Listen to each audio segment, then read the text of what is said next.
Kronologi Hanafi bunuh teman istrinya sebelum menikah, kuras 89 juta rupiah untuk lunasi utang.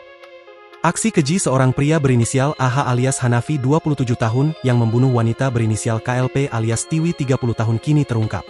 Diketahui, Hanafi menghabisi rekan kerjanya sendiri warga kota Magelang, Jawa Tengah dan merupakan pegawai Badan Pusat Statistik.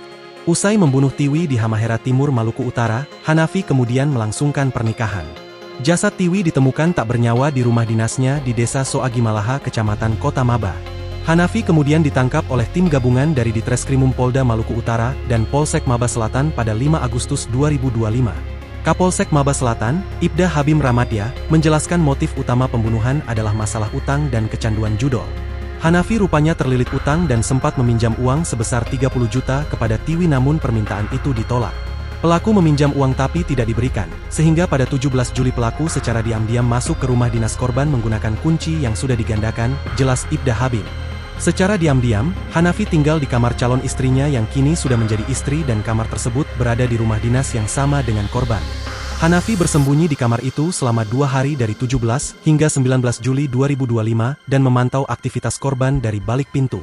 Pada 19 Juli sekitar pukul 5.22 WIB, Hanafi masuk ke kamar korban dan menyekapnya. Ia mengikat tangan Tiwi dan memaksanya melakukan tindakan asusila. Setelah itu, pelaku mengambil ponsel korban dan memaksa memberikan password untuk membuka aplikasi keuangan. Ketika PIN terbuka, uang korban sebesar 38 juta ditransfer ke GoPay milik korban lalu ke rekening pelaku, ungkap Ibda Habim. Tak hanya itu, Hanafi juga membuka pinjaman online dengan limit sekitar 50 juta dan mengambil uang tunai dari kamar korban. Total kerugian korban mencapai sekitar 89 juta yang kemudian digunakan pelaku untuk membayar utang dan bermain judol. Setelah menguras uang Tiwi, Hanafi menutup mulut korban dengan lakban dan bantal hingga meninggal dunia.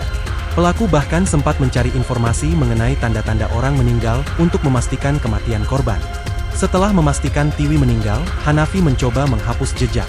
Ia mengajukan cuti atas nama korban secara online sejak 21 hingga 25 Juli dan membalas semua pesan WhatsApp dari rekan kerja korban menggunakan ponsel milik Tiwi. 2 ponsel korban kemudian dibuang di Danau Ngade, kepala charger dibuang ke laut, dan kabelnya ditinggalkan di dekat Masjid Al-Munawar di Ternate. Setelah merasa aman, Hanafi melangsungkan pernikahan dengan calon istrinya pada 27 Juli. Kini polisi telah memeriksa 8 saksi termasuk Hanafi. Sementara istrinya belum diperiksa karena masih syok setelah mengetahui kenyataan suaminya adalah pelaku pembunuhan. Pelaku disangkakan dengan pasal 340 dan atau 339 subsidiar 351 ayat 3 KUHP tentang pembunuhan berencana dan terancam hukuman mati atau penjara 20 tahun.